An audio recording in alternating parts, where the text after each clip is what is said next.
Reggie currently oversees what we call our mechanical trades and the communications area.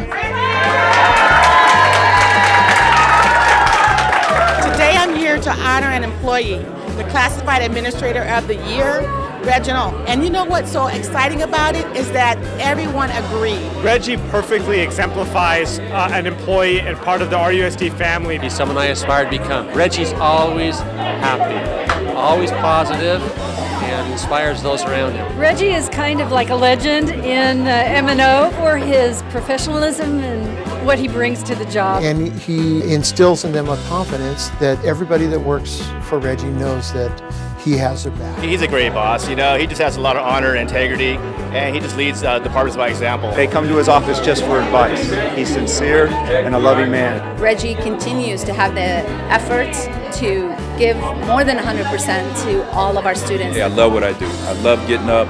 12 years, perfect attendance. I love getting up, coming to work. Everybody, it's awesome. We work with good people. But more importantly, he is the Riverside County Administrator of the Year.